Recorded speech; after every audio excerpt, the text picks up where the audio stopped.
اعوذ باللہ من الشیطان الرجیم، بسم اللہ الرحمن الرحیم۔ ابراہیم کو ہم اسی طرح زمین اور آسمان کا نظام سلطنت دکھاتے تھے، اور اس لیے دکھاتے تھے کہ وہ یقین کرنے والوں میں سے ہو جائے۔ چنانچہ جب رات اس پر طاری ہوئی تو اس نے ایک تارا دیکھا، کہا کہ یہ میرا رب ہے، مگر جب وہ ڈوب گیا تو بولا کہ ڈوب جانے والوں کا تو میں گرویدہ نہیں ہوں۔ پھر جب چاند چمکتا نظر آیا تو کہا کہ یہ ہے میرا رب، مگر جب وہ بھی ڈوب گیا تو کہا اگر میرے رب نے میری رہنمائی نہ کی ہوتی تو میں بھی گمراہ لوگوں میں شامل ہو جاتا۔ پھر جب سورج کو روشن دیکھا تو کہا یہ میرا رب ہے، یہ سب سے بڑا ہے، مگر جب وہ بھی ڈوبا تو ابراہیم پکار اٹھا، اے برادران قوم، میں ان سب سے بیزار ہوں جنہیں تم خدا کا شریک ٹھہراتے ہو۔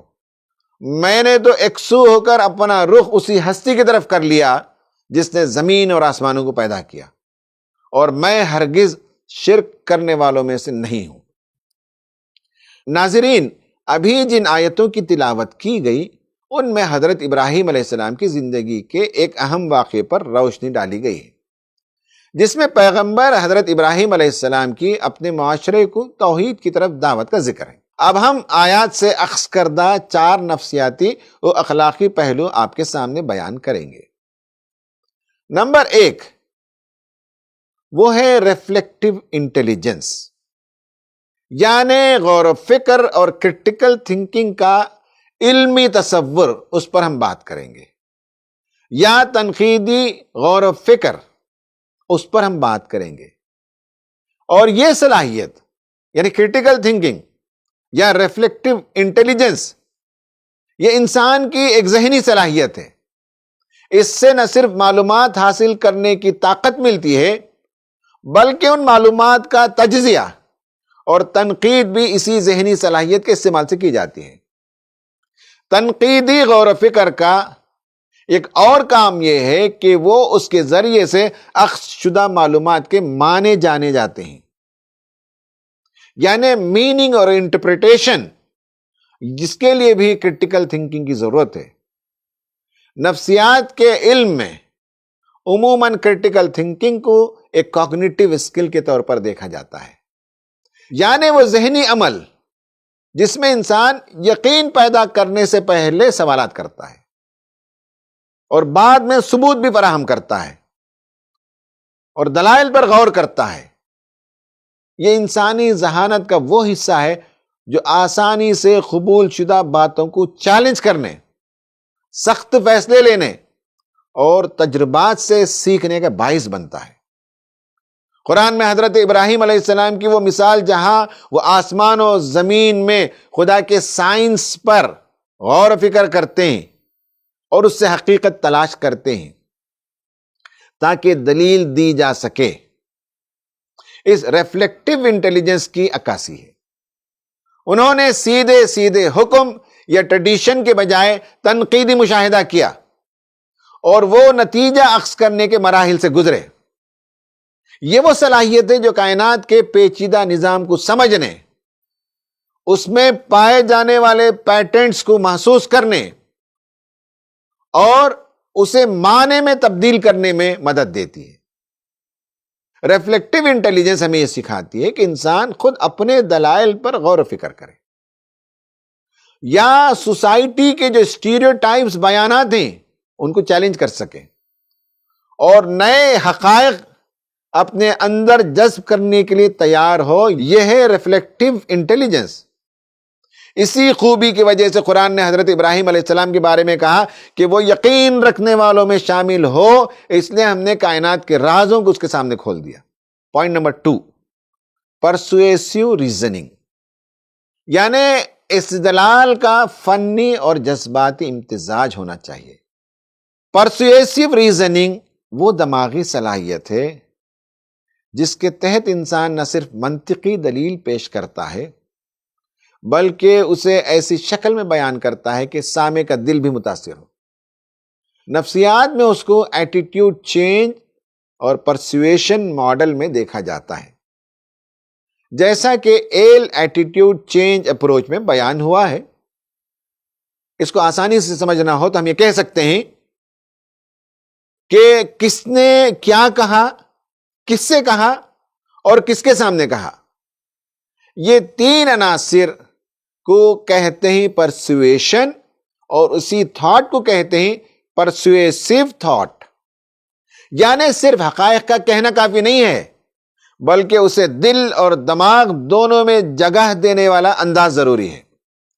حضرت ابراہیم نے اسی اصول کو فالو کیا. انہوں نے اپنی قوم کی مظاہری یقینیات، یعنی ستارے، چاند، سورج، یہ جو مظاہر قدرت ہیں، ان پر ان کا یقین تھا کہ یہ خدا ہیں. اسی تناظر میں انہوں نے بات کی. وہ جذباتی طور پر بھی سوچنے پر مجبور ہو جائیں، اس طریقے سے آپ نے ان کے سامنے گفتگو کی.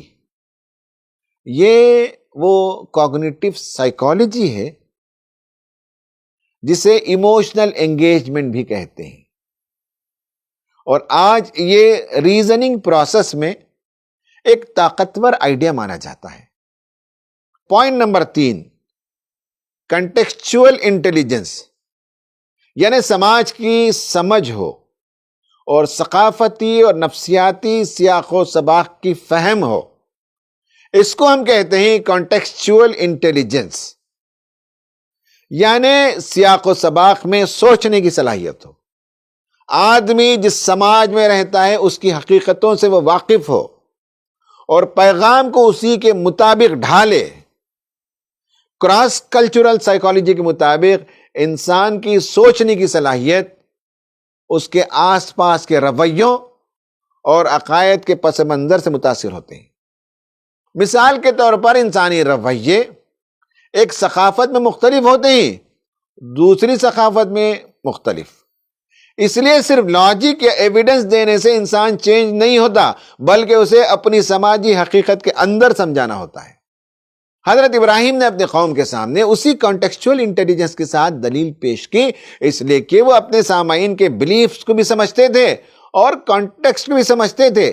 اس لیے آپ نے استدلال میں وہ ساری چیزوں کو استعمال کیا، وہ کائناتی دلیلوں کو استعمال کیا جو وہ ستارے، چاند اور سورج کی تشبیہات کو خدا سمجھتے تھے، اور آپ نے انہی تشبیہات کو آرگیومنٹ کے لیے استعمال کیا اور اسی قوم کے کلچرل اسکیما کے اندر ریزننگ پیش کر رہے تھے. اور پوائنٹ نمبر 4 یہ ہے کہ ڈائریکشنل کلیئرٹی، یعنی دائی کو منزل کی وضاحت ہو اور مقصد صاف ہو. ڈائریکشنل کلیئرٹی کا مطلب کیا ہے؟ اس کا مطلب یہ ہے کہ انسان اپنی زندگی کے مقصد کو پہچانے، اپنی ترجیحات متعین کرے اور اپنے ڈائریکشن کو واضح طور پر سمجھ لے. سائیکالوجی کے میدان میں پرپز الائنمنٹ کو زندگی کے معنوی ایسپیکٹ کے طور پر دیکھا جاتا ہے. یعنی یہ معنی کہ جس کے پاس پرپز ہوگا وہ اپنی زندگی کو اسی کے ساتھ الائن کرے گا اور اس کے زندگی کے اندر معنویت ہوگی، جو انسان کو ایک جامع انٹرنل کمپس عطا کرتا ہے. ایک تحقیقاتی رپورٹ میں اس بات پر زور دیا گیا کہ جس انسان کی زندگی کا واضح مقصد ہو اس کی زندگی میں معنویت ہوتی ہے اور اس کی زندگی میں سکون اور استحکام دیکھنے کو ملتی ہے. جب انسان کے اندر اپنے عمل کی مقصدیت روشن ہو تو وہ کنفیوژن، اینگزائٹی سے آزاد ہو جاتا ہے. حضرت ابراہیم علیہ السلام نے فرمایا انی وجہت وجہی للذی فطر السماوات والارض. یہ جملہ محض عقیدہ نہیں ہے بلکہ ایک روشن ڈائریکشنل اسٹیٹمنٹ ہے. یہ وہ انٹرنل کمپس ہے جو ان کے سارے فیصلوں، استدلال اور اخلاقیات کو ایک محور پر مرکوز رکھتا ہے.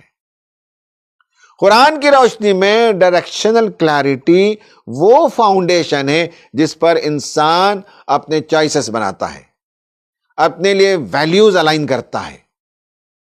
اور ماڈرن سائیکالوجی میں بھی یہی تسلیم کی گئی ہے کہ جب انسان کے اندر مقصد اور زندگی کا رخ متعین ہو جائے، اس کا سینٹرل اورینٹیشن جب وہ ہو جائے تو ڈیسیشن میکنگ اس کے لیے آسان ہے.